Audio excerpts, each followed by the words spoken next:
some bleary eyes out in the congregation. How many of you were at the Springsteen show last night? Bruce, raise it up high. Come on. Right, David. Yep. Okay. Anyone else? Who's it? Michael, were you there? Were you there? Yeah. Yep. Richie, did you go? Fred, too? No. Okay. Open with Hungry Heart. Is that right? Had to do that in Baltimore. And where was the show? It was Oriole Park, right? Camden Yards.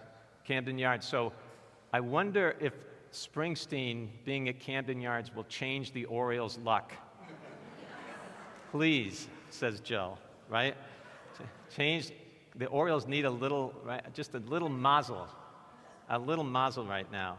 Yeah. You know where else you can get mazel in the sports world is your mascot should bring you mazel. The mascot of the team. What's the Orioles' the bird? Does it have a name? Just the bird? Just the bird. What about the Ravens' mascot? Poe. Okay. What's the mascot of Notre Dame? The leprechaun, yeah, is the mascot. How about North Carolina? Tar Heels. Duke Blue Devils. Michigan? The Wolverines. The Wolverines. Rabbi Zaslow and my son-in-law, graduates of University of Michigan. So I went to Brandeis University. No, it wasn't the rabbis, but very close to that. So when I was at Brandeis, well, today actually, they changed the mascot fairly recently. Now Brandeis is the Owls, the Brandeis Owls. When I was there, Brandeis was the judge. That was the mascot, the judge. And this poor guy, Brandeis didn't have much of an athletic program, you understand, but the soccer team was good, actually, when I was there. And this poor guy used to show up at all the soccer games dressed in full judge's robes. And he used to wear one of those wigs that they wear like in the UK, in the court, and he would carry a gavel and a big book in his hand. And, we would watch the judge come out, onto the soccer pitch, and we would all just kind of go, oh, geez, because it didn't exactly strike terror, into the heart of our opponents. Now, the judge was picked for Brandeis initially because of Louis Brandeis. So many of you will know who Louis Brandeis was. That's the person after whom Brandeis University is named, Louis Brandeis. He was the first Jewish justice to sit on the Supreme Court of the United States. And Brandeis was known as a people's judge, so often siding with the individual who was in conflict with the corporate world. And in the course of his legal career, always a deep concern for civil liberties.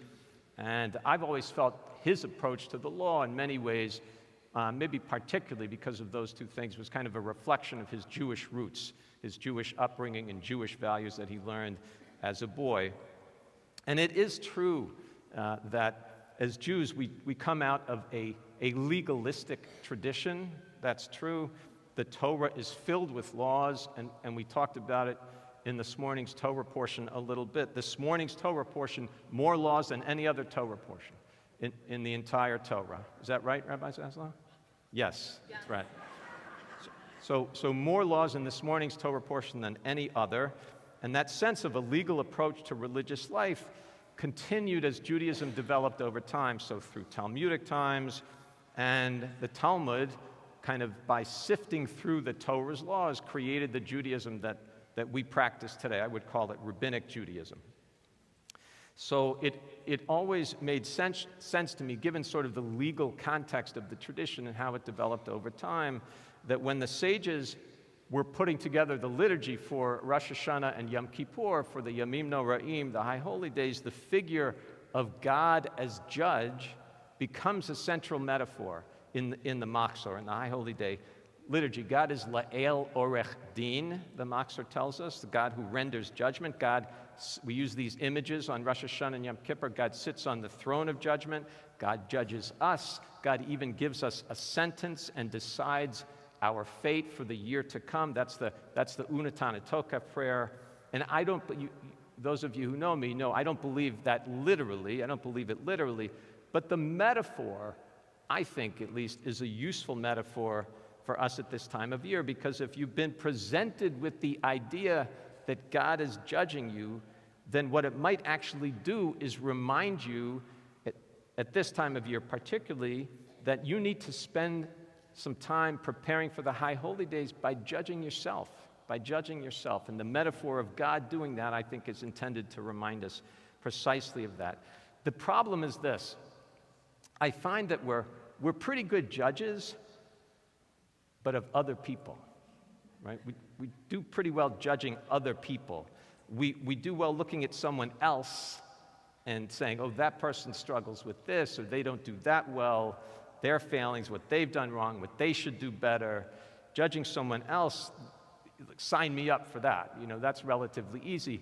But we don't do quite as well when we are asked to judge ourselves. I want to go back to the Torah portion for a second. Tucked into I think there's some 60 mitzvot, 60 commandments in the Parsha, and tucked into them is probably the Bible's most troubling passage, which we call in our tradition the Ben Sorer Umoreh. It's the rebellious child.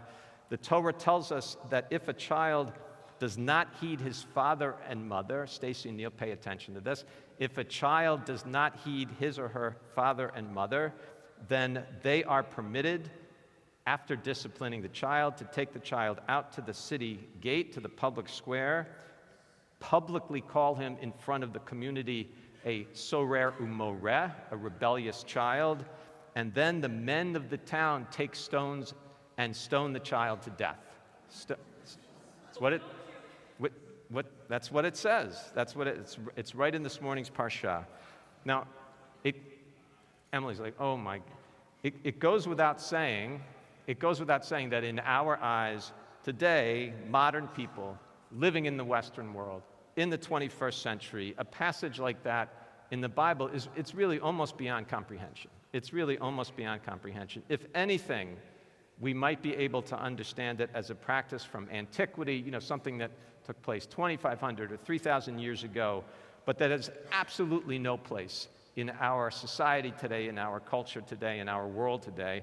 And the truth is, the passage was just as disturbing, to the Talmudic rabbis some 2,000 years ago as it is to us today. But they had a problem, and their problem was, it was there. It was written in the Torah, as disturbing as it was to them, and they couldn't pretend it didn't exist. It was right in front of them. And remember, they believed the text of the Torah came directly from God. So what are they to do? What are they to do with the passage? But they had a technique. An exegetical technique. Those of you who are yet to take your SATs, you can remember that word, exegetical. It means to unpack a text. They had an exegetical technique to explain the law, and to explain it in such a way that something that was written in the books would never actually be applied. And this is how they did it. It's a classic technique in Jewish legal literature. It says X in the Torah. We know that. In other words, it says that you take the child and stone the child. It says X. It's clearly written there. But what you didn't know is that X is only applied under very, very specific circumstances that are in fact so specific they would never arise. And by limiting the law in that way, essentially they kept the law on the books. It's there, it's in the Torah, you can't excise it, but they kept it out of practice. On the books, out of practice. Now the rabbi that did this in the most creative way, I think, with the Ben Sorer Umoreh, the rebellious child, was a rabbi named Abraham ibn Ezra. He lived in Spain around the year 1100. He was a poet, he was a philosopher, he wrote commentaries on all the Torah and most of the books of the Bible. And in terms of the case of the rebellious child, he said that the child can only be charged only be charged as a rebellious child if the parents of the child themselves have never done anything wrong. If the parents have never done anything wrong, then they can accuse their child. If they're entirely blameless, if they never sinned, if they've been perfect their entire lives, then they can step forward and follow the process as it's described in the Torah. And so, in a way, what Ibn Ezra is saying is that even with your own child, maybe especially with your own child, you make sure your house is in order before you start poking around in someone else's business, right? More modern version of the idea you find in the Grateful Dead song Playing in the Band. Some of you may know the lyrics to that. Ain't no man among you got no sin upon his hand. Let him cast a stone at me for playing in the band, right? Same idea. So we do have a tendency to be a little bit too quick to judge other people. I do it. I mean, I think most of us do, one degree or another. And this is a time of year that reminds us to leave the judging of other people to God. At the end of the day, most of the time, it's not our business, honestly. Leave it to God. And at the same time, look in the mirror. Look every single day. Look in the mirror. What do you see when you look there? What is the quality of your character? Is it what you want it to be? For myself, no way. A lot of work to do. And this is the time of year to start doing that work, looking in that mirror. So let's try to remember that over the next few weeks, couple of weeks leading to Rosh Hashanah, when we stand before the true judge on those days. And if we can keep those things in mind and the sense that the true judge looks down at us with a sense of judgment but also of mercy, then maybe, as the psalmist wrote, we can be naki kapayim ubar levav, right? Clear hands, clean hands, and a pure heart. Shabbat shalom.